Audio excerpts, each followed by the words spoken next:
लो ना, ये तो मजा में साजा हो गई। बाकी ये भौजी, जो अब तहरा पता रहुए कि तहार खरकोचा नथिया बा, तो काहे के पहले रहू हो?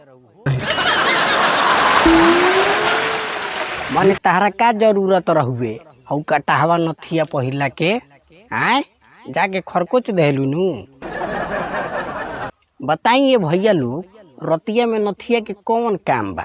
ओकरा के उतार के ना जाए के हो? सरवा छाती पर उठलाली के चिन्हा मिले के चाही, तो तो छिलैला के चिन्हा मिल गई।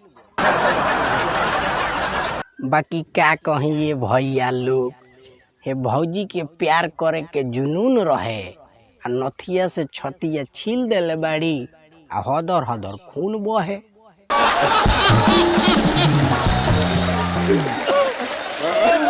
हमार भैया तो सोचत रहले कि जम के प्यार होई नैना चार होई, बाकी तो गड़बड़ घोटाला हो गए।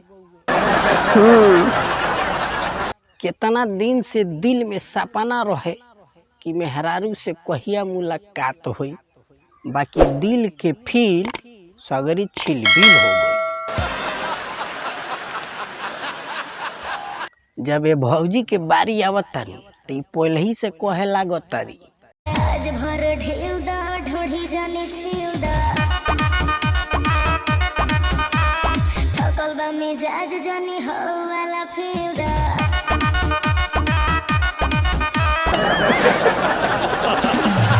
बताई कौन बात भइले भैया? अपना पर पड़ता तो दादा दादा आ सोनिया के साथे होता तो मजा मजा। नथिया से छतिया छील देले बड़ी आ ओकरा बाद से बैठ के रोआ तारी।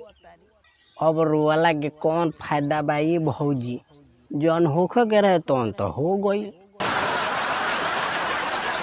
बस एगो काम बा, जा आ हेंडो पले साट दी हो आ तले वही से कुछ दिन काम चलई हो।